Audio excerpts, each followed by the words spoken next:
Subscribe now and press the bell icon. Never miss an update. नमस्कार दोस्तों, स्वागत है आपके अपने YouTube channel self study point में। आज हम आपके लिए लेके आए हैं साइकोलॉजी का पार्ट जो अपराधी बालक, उसके बारे में बात करेंगे।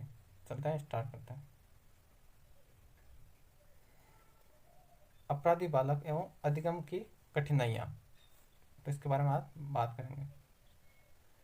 अपराधी बालक, आज के बालक कल का भविष्य है, अतः बालक बालिकाओं का वांछित विकास अपेक्षित माना जाता है।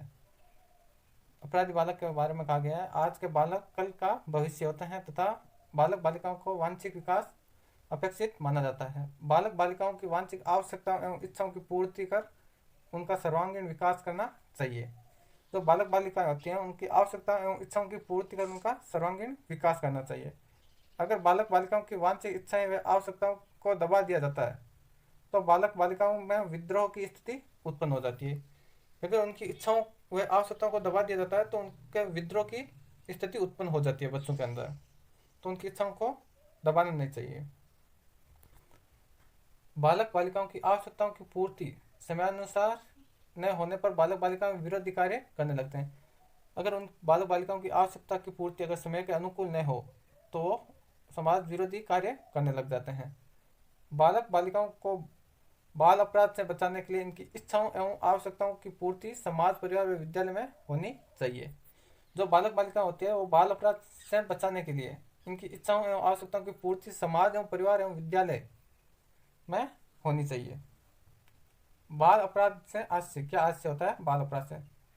जब कोई कार्य या व्यवहार सामाजिक नियमों एवं आदर्शों के विरुद्ध किसी बालक के द्वारा किया जाता है तो उसे बाल अपराध कहा जाता है। जब कोई व्यवहार सामाजिक नियमों के विरुद्ध कोई बालक अगर काम करता है तो वो बाल अपराध कहलाता है। इस बात को ध्यान में रखना है।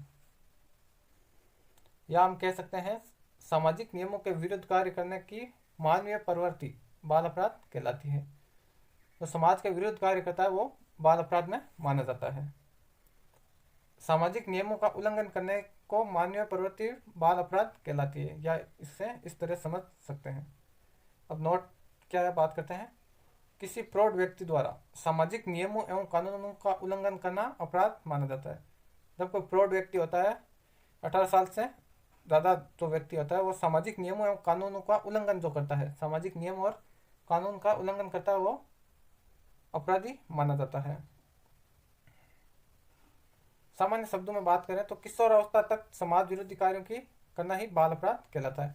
जब बालक किशोरावस्था में आता है तब समाज विरोधी कार्य करता है तो वो ही बाल अपराध में माना जाता है। अब बात करते हैं बाल अपराध की प्रमुख विषय परिभाषाएं कौन कौन किस किस वैज्ञानिक ने दी थी। स्किनर के द्वारा, स्किनर ने कहा था कि बाल अपराध किसी परिभाषा किसी कानून के उस उल्लंघन के रूप में की जा सकती है जिससे किसी वयस्क द्वारा करने पर अपराध माना जाता है। स्किनर ने कहा था कि बाल अपराध की परिभाषा किसी कानून के उस उल्लंघन के रूप में की जा सकती है जिसे किसी वयस्क द्वारा करने पर अपराध माना जा सके। और इसी बात पे वैलेंटाइन ने कहा था, मोटे तौर पर बाल अपराध किसी कानून के भंग होने या उल्लंघन करने को करता है। तो इसको आपको ध्यान में रखना है।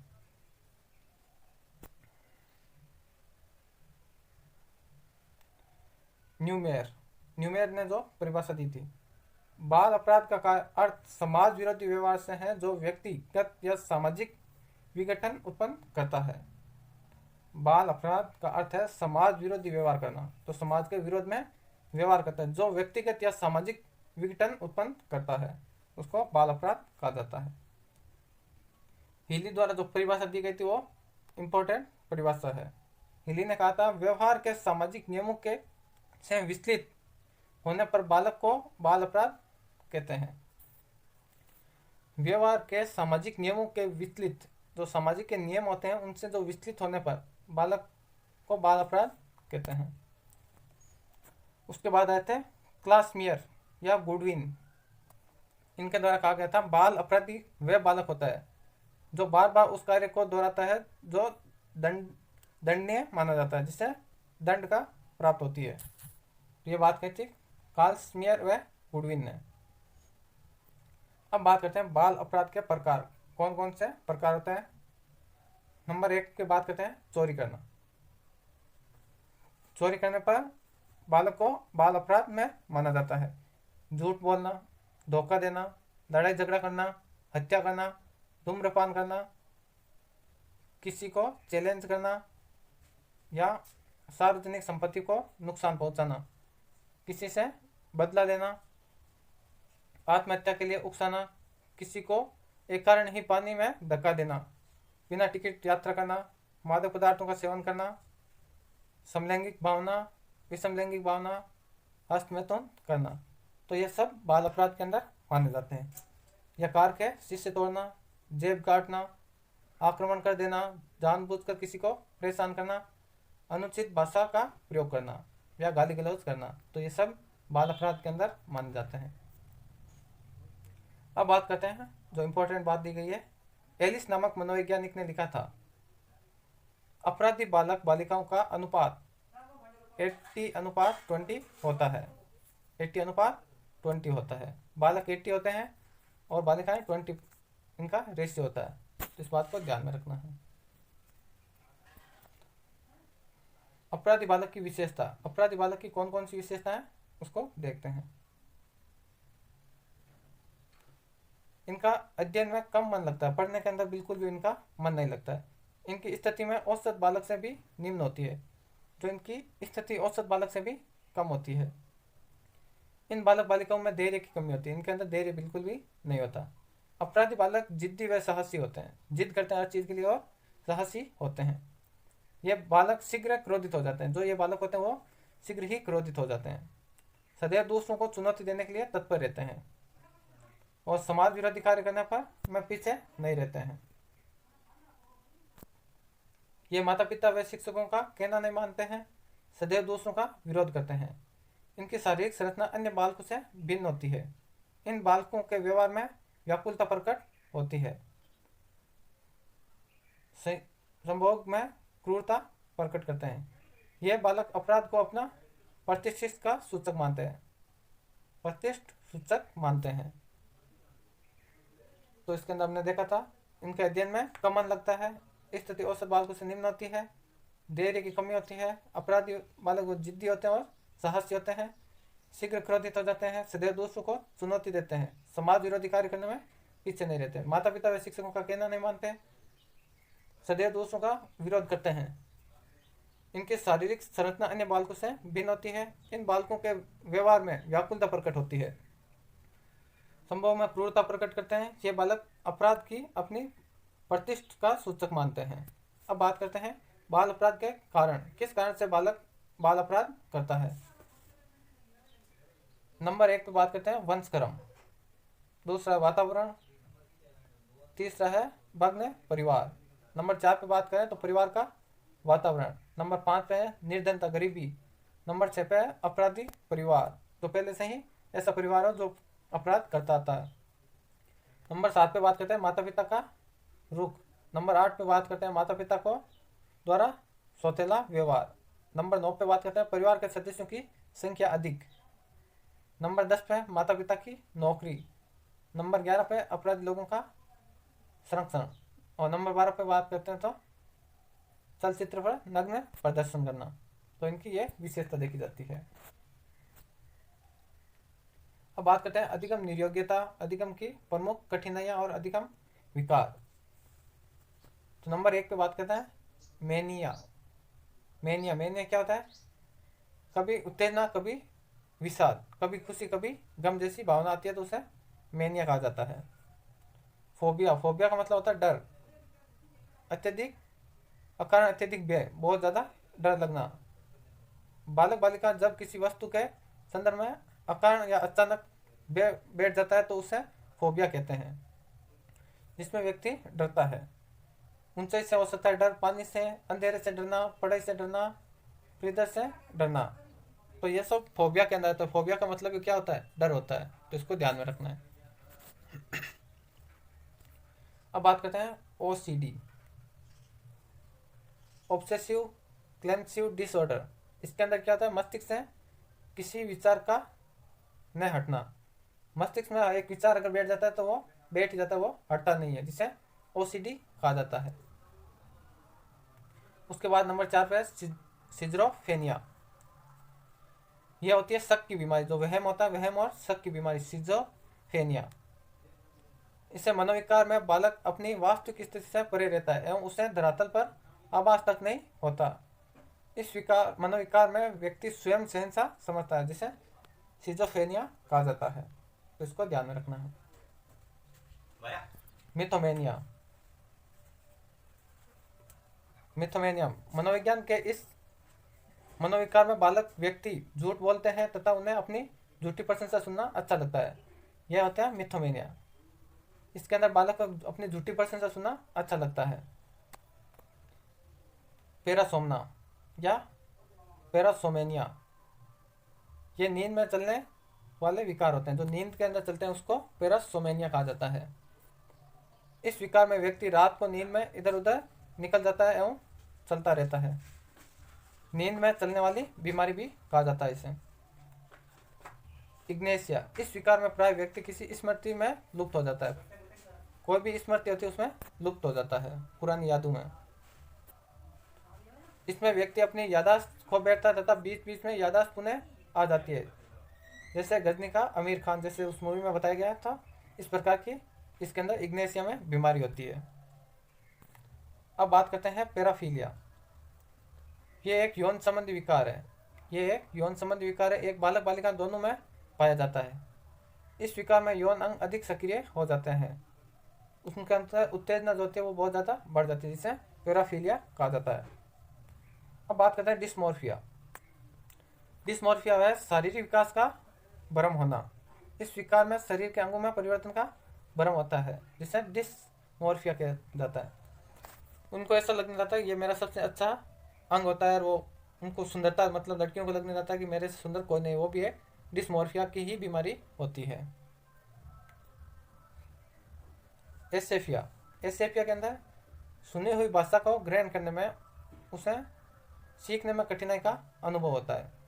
सुनी हुई भाषा को ग्रहण करने में और या उसे सीखने में कठिनाई होती है, तो उसे एसेफिया कहा गया है। इस विकार से ग्रस्त बालकों को प्राथमिक भाषा सीखने में कठिनाई अधिक होती है। जो प्राथमिक भाषा होती है हमारी, उसको सीखने में अधिक कठिनाई का सामना करना पड़ता है। एलेक्सिया, सीखने संबंधी मनोविकार।